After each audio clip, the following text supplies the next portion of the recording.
کرو گے تو پھر حسد حب رحمت للعالمین اقبال کہتا ہے کہ ان ساری چیزوں کو اگر ہم سمیٹیں، اکٹھا کریں، سم اپ کریں تو پھر کیا آتا ہے کہ محبت رسول۔ اب ہمیں محبت رسول نے ہی سکھایا کہ حالت نماز ہو تو وہ شہزادہ جس نے میدان کرب و بلا میں اپنی جان قربان کی، سجدے کو طوالت دی جائے اگر وہ قدم پہ سوار ہو جائے۔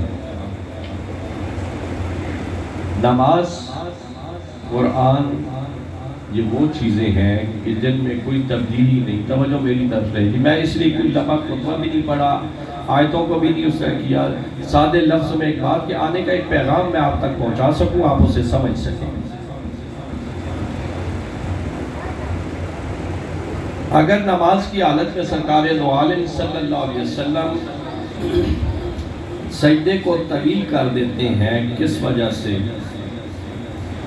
کہ کندھوں پہ شہزادے آ جاتے ہیں، اور فقہاء نے، ائمہ نے، تفاسیر والوں نے جو تسبیحات ہیں 72 تک کہیں ہیں، 71 تک کہیں ہیں، 71، 72، 73، واللہ جتنی بھی تعداد ہے اس میں بھی نہیں جاتے، سرکار نے سجدے کو طویل کر دیا۔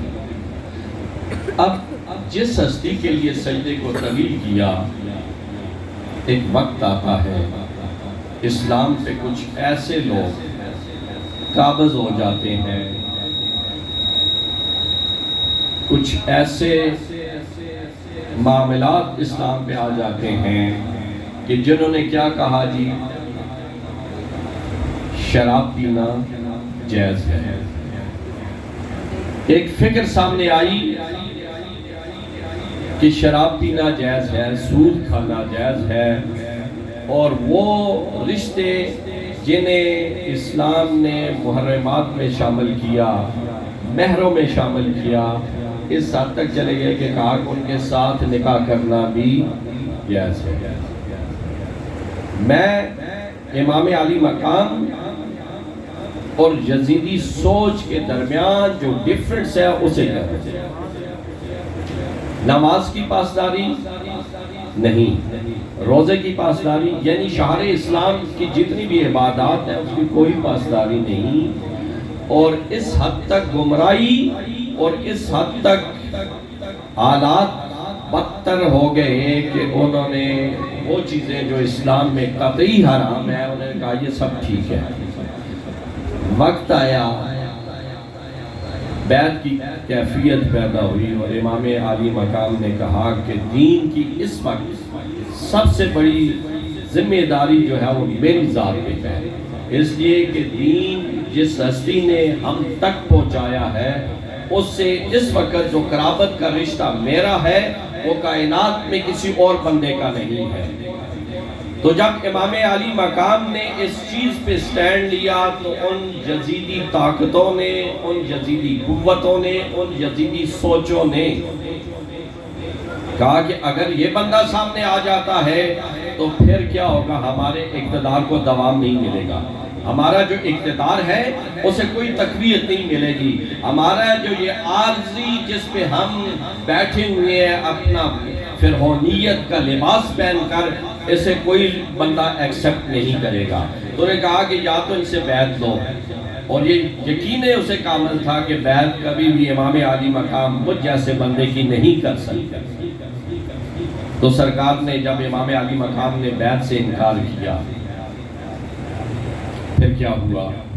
کربلا کی میدان میں آمنا سامنا ہوتا ہے، اور جب آمنا سامنا ہوتا ہے تو شہادت کے جام پہ در پہ جتنے آپ کے ہم سفر تھے، عاشقان تھے، سب نے نوش کر لیا۔ دوستان محترم، میں نے جو وجہ بیان کی ہے، میں نے کہا نا کہ فکر حسین پہ بات ہوگی، ذکر سن رہے ہیں، سنتے رہیں گے، امام علی مقام کے جو فضائل ہیں، جو ان کے مراتب ہیں، جو ان کے اشعار ہیں، جو ان کے اعمال ہیں، وہ ہم سن رہے ہیں، لیکن بات یہ ہے کہ جس کاز پہ میرے امام نے سٹینڈ لیا، ہمیں اب یہ سوچنا ہے کہ ہم کیا کر رہے ہیں۔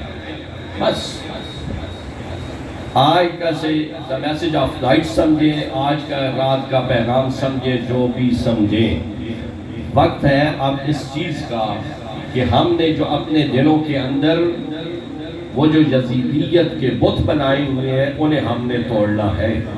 کیا آج ہمارے معاشرے میں جو حالات پیدا ہوئے ہیں، ہمارے معاشرے کے اندر جو یہ ہر قسم کی عریانی فاشزم، بازاروں کے حالات دیکھ لیں، دکانوں کے حالات دیکھ لیں، گھروں کی نجی محفل دیکھ لیں، یا محفل نعت دیکھ لیں، یا اس قسم میں دیکھ لیں، ہم دیکھیں انہیں کہ ہم کیا شریعت محمدیہ جس کے میں لَقَدْ كَانَ لَكُمْ فِي رَسُولِ اللَّهِ أُسْوَةٌ حَسَنَةٌ، کیا ہماری یہ محفل ان کے مطابق ہے یا نہیں ہے؟ اگر یہ نہیں ہے تو پھر ہم فکر حسین سے ہٹے ہوئے ہیں۔ اگر ہمارا اٹھنا بیٹھنا یہ ذکر و اذکار ہماری محافلیں اگر ان میں اطیع اللہ و اطیع الرسول موجود ہے تو پھر سمجھے ہم فکر حسین کی پاسداری کر رہے ہیں، اس حسین کے مشن کے ہم علم بردار بنے ہوئے ہیں جس حسین نے اپنا پورا گرانہ اس دین کی آبیاری کے لیے اللہ کی راہ میں قربان کیا ہے۔ اور اگر ہم یہ کاموں سے دور ہیں، اگر ہم فکر حسین کو نہیں اپنا رہے، اگر ہم روزوں کے ایام سیام آتے ہیں، روزوں کا مہینہ آتا ہے، ہم روزوں سے دور ہیں، اگر ہم کسی غریب کو دیکھ رہے ہیں، ہم مسجد میں تو 10 لاکھ کا قالین ڈال رہے ہیں، لیکن ہمارے محلے میں کوئی یتیم بے سہارا بچی اس وجہ سے اپنے گھر رخصت نہیں ہو رہی کہ ہم وہ جائز کا سامان نہیں رکھتے، اس 10 لاکھ وہ قالین میں سمجھتا ہوں آپ کے لباس سے ثواب نہیں ہوئے۔ کیا ہم اس چیز کو اپنا رہے ہیں؟ فکر حسین تو یہ ہے۔ اور پھر فکر حسین سے تھوڑا سا میں ایک سٹیپ پیچھے چلتا ہوں۔ یہی محرم کا مہینہ ہے جس عظیم ہستی نے یکم محرم الحرام کو اپنی جان اللہ کی بارگاہ میں قربان کی۔ بہت سارے الجھنیں پیدا کرتے ہیں، بہت سارے ابہام پیدا کرتے ہیں، بہت سارے اشکال پیدا کرتے ہیں،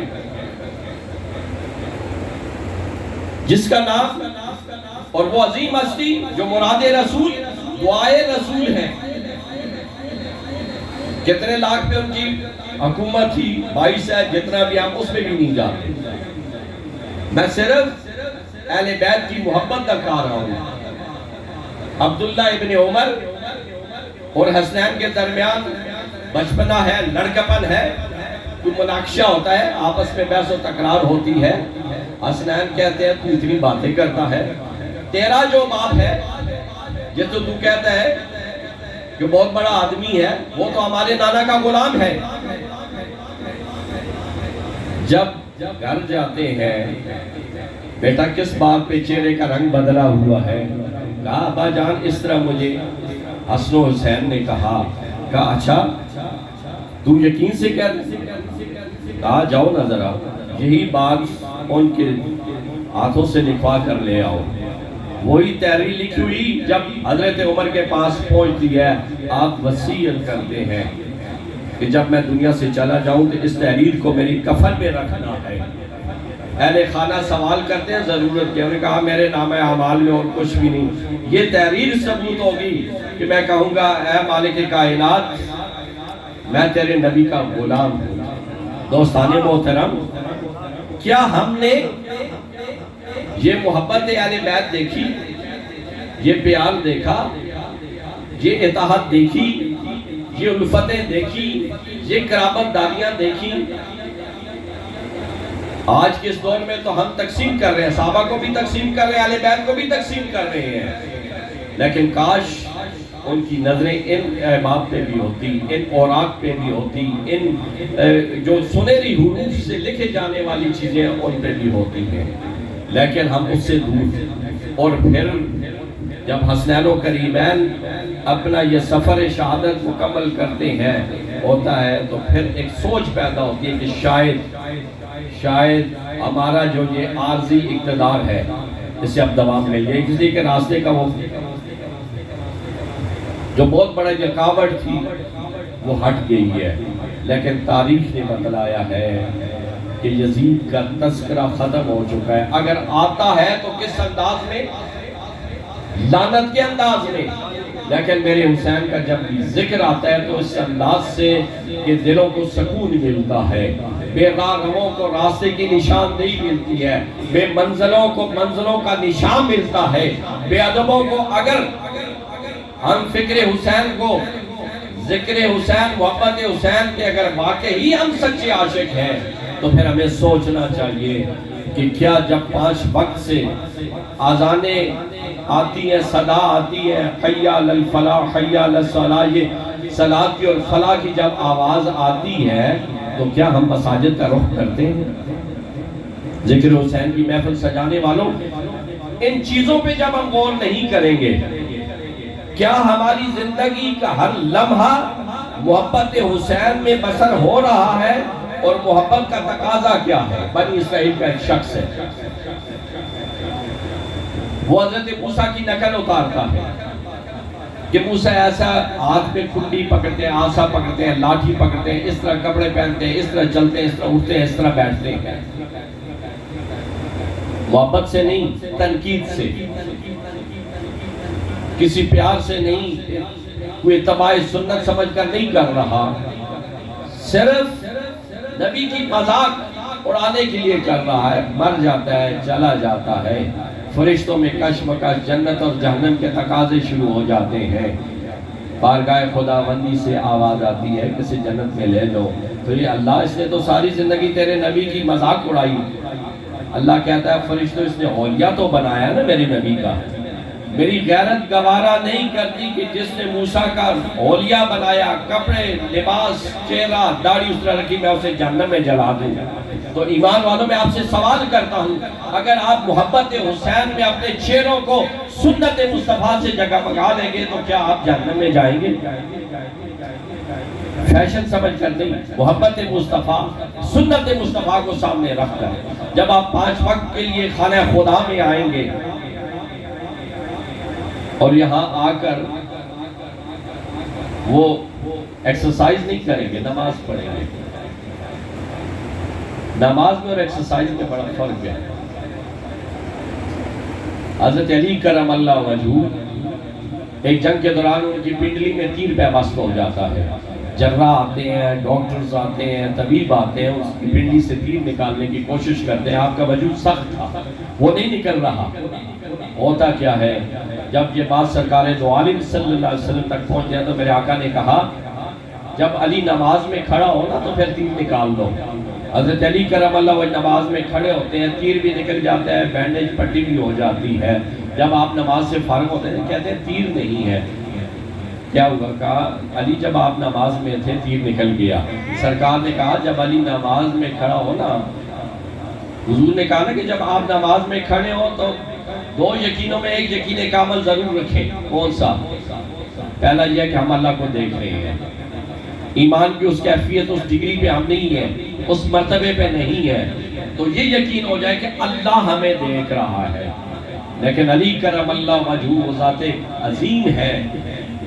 کسی نے سوال کیا نا کہ علی کیا تو نماز میں خدا؟ علی کرم اللہ وجہہ جواب دیتے ہیں کہ میں نے جب ایک سجدہ کرتا ہوں تو دوسرا سجدہ اس وقت تک نہیں کرتا جب مجھے خدا کا دیدار نہ ہو جائے.